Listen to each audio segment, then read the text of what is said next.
Rydyn ni nawr wedi dod at ddiwedd ein thema. Pwy ydw i? Rydyn ni wedi gwneud llawer o rolwydd cyfeddau dyddol ac cyffroes yn barod.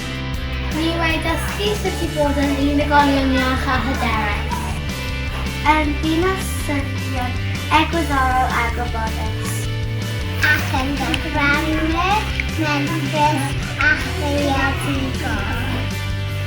Mae'r holl weithgareddau yma wedi adeiladu at y diben olaf.